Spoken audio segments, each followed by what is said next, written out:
આજે પાછું એક સરસ ભજન ગાઈશ. ધૂણી રે દકાવી બેલી અમે તારા નામની, અમે તારા નામની અલખના ધામની. ઓ ધૂણી રે દકાવી બેલી અમે તારા નામની.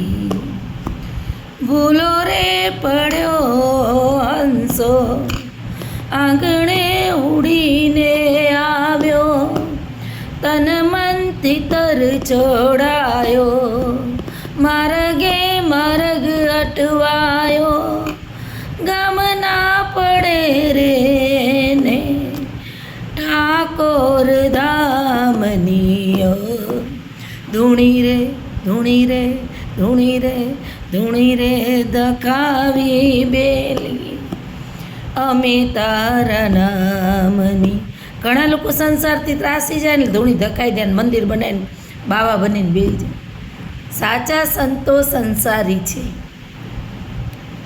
તમે સંસારી બનો છો જ્યારે એક પુરુષ પિતા બને છે, એક પુરુષ દીકરો બને છે, એક પુરુષ સસરો બને છે, એ જ રીતે એક સ્ત્રી બધું, દીકરી પોતે નાનું બાળક છે, દીકરી બને છે, માવતરની આજ્ઞાઓમાં રહે છે, માવતરની ઇજ્જતનું ધ્યાનમાં રાખીને પોતે મોટી થાય છે, માવતર શીખવાડે શીખે છે, અને એ બધા સંસ્કારો લઈને સાસરે જાય છે.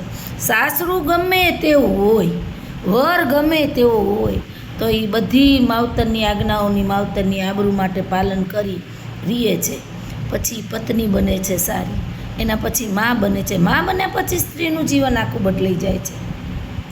પછી ઘરનાઓને ઓછી ગમે છે, કેમ કે એનું જીવન એના બાળકો માટે બની જાય છે. મા બનવું બહુ અઘરી વસ્તુ છે. બાપ બનવું એ અઘરી વસ્તુ છે, કેમ કે એક જવાબદારીનું કામ આવે છે. તો જ્યારે એ મા બને છે પછી એના બાળકોમાં રચી પચી રહીએ, એના પોતાના પુરુષ માટે ટાઈમ નથી કાઢી શકતી, ત્યારે એના પુરુષને પણ ઓછી ગમે. પણ સતત એમ કે તો અને જે તે તમારા જીવનમાં જે મુશ્કેલીઓ આવે છે, પ્રસંગો આવે છે, પ્રસન્નતા આવે છે, બધું સ્વીકારીને વેઠીને તમે જ્યારે સંસાર સારી રીતે પાર પાડી જાઓ ને, ત્યારે એમ કહેવાય કે આપણે ધૂણી ધકાઈ દીધી હતી અને આપણી ધૂણી સંપૂર્ણપણે ઈશ્વરે સ્વીકારી લીધી છે. બહુ અઘરો શબ્દ છે, ધૂણી રે ધકાવી બેલી અમે તારા નામની. કંટાળીને તો હવ ભગવાનનું નામ લઈએ, ઘયડા થઈને તો હવ ભગવાનનું નામ લઈએ, નવરા થઈને હવ ભગવાન. મને તો મારી મમ્મીએ 3જા ધોરણથી શીખવાડ્યું હતું ભગવાનનું નામ લેવાનું. ત્યારથી માળા, ભગવાનનું નામ લેવું, કામ કરતાં કરતાં બધું જ કરવાનું. જ્યાં સુધી એ વસ્તુ પૂરી ના થાય ને ત્યાં સુધી મને ગમે નહીં. મારા બાળકોને પણ મેં શીખવાડ્યું છે.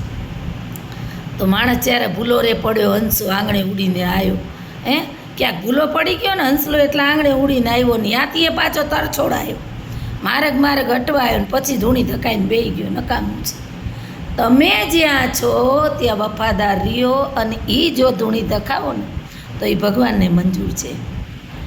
કોના રે, અને ભગવાન તો કહે છે, હવે પછી લીટી છે, કોને રે કાજે ઓ જીવડા જંકના ઓ જાગી, કોની રે વાટ્યું જોતા ભવની બાવટ આ ભાગી. તરસ્યો રે લાગી મને હરિ તારા નામની. ધૂણી રે ધકાવી બેલી અમે તારા નામની. ધૂણી રે ધકાવી બેલી. ભગવાનના નામની જ તરસ્યું લાગવી જોઈએ, ભગવાનના નામની જ ભૂખ લાગવી જોઈએ. કેમ કે આપણે જીવનનો ફેરો કરીને પાછા એની આગળ જ જવાના, અને એની પ્રશ્નોત્તરી ચાલુ જ હશે, શું કર્યું ને શું ના કર્યું. તો અહીંયા જવાબ દેવા જેટલો તો આપણી જોડે આપણે એટલો તો ટાઈમ કાઢેલો હોવો જોઈએ. તો સાચી ધૂણી ધકાવી જોઈએ. તમે નોકરીમાં હો તોય ભલે, ગૃહિણી તરીકે હો તોય ભલે, પાડોશી તરીકે હોય તોય ભલે, ગમે ત્યાં તમારી ફરજ તમે જ્યાં છો ત્યાં નિભાવો, એટલે આપણી ધૂણી ધકી ગઈ સમજી લેવું.